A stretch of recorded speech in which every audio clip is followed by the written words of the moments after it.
Bonjour et bienvenue dans cette vidéo où nous allons corriger le TP numéro 1 qui s'intitule Identification par espèce chimique. Alors quelle est notre problématique? Lors de la réception de sa commande de Doliprane et d'efferalgan pédiatrique, qui sont deux sirops, le pharmacien constate que ces cartons sont endommagés. Il retrouve par contre deux flacons et deux notices. La problématique est donc simple. Comment associer la bonne notice au bon flacon?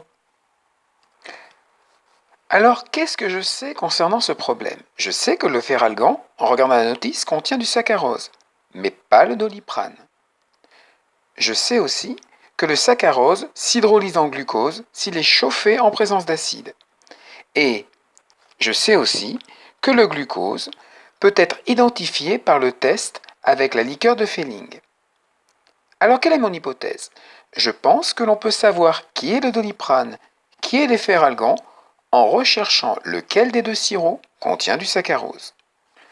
De quoi ai-je besoin pour faire ce test? Tout d'abord, des deux solutions inconnues A et B, de la liqueur de Fehling, de l'acide chlorhydrique, de glucose pour faire une expérience témoin. J'aurai besoin aussi de tubes à essai et aussi d'un système de chauffage par bain-marie. Je vais procéder dans mon expérimentation de la manière suivante. Voici donc le protocole. Je prends 3 tubes à essai. Dans le premier tube à essai, je vais verser 1 ml de la solution inconnue A. Je vais rajouter 4-5 gouttes d'acide chlorhydrique et 1 ml de liqueur de Fehling. Dans le deuxième tube, je vais verser 1 ml de la solution inconnue B, 4-5 gouttes d'acide chlorhydrique et 1 ml de liqueur de Fehling aussi. Et enfin, dans mon troisième tube, qui me servira de témoin, je vais verser 1 ml de glucose et 1 ml de liqueur de Fehling. Une fois mes trois mélanges préparés, je les chauffe au bain-marie. Voici le film de l'expérience.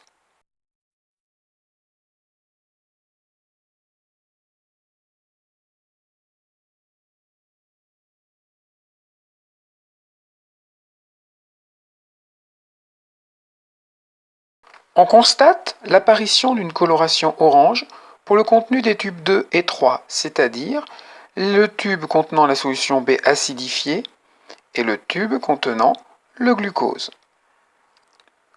On en déduit donc que la solution B acidifiée contient du glucose, puisqu'on observe la même réaction après chauffage avec de la liqueur de Fehling. J'ai donc prouvé que c'est la solution B qui contenait le saccharose avant son hydrolyse acide.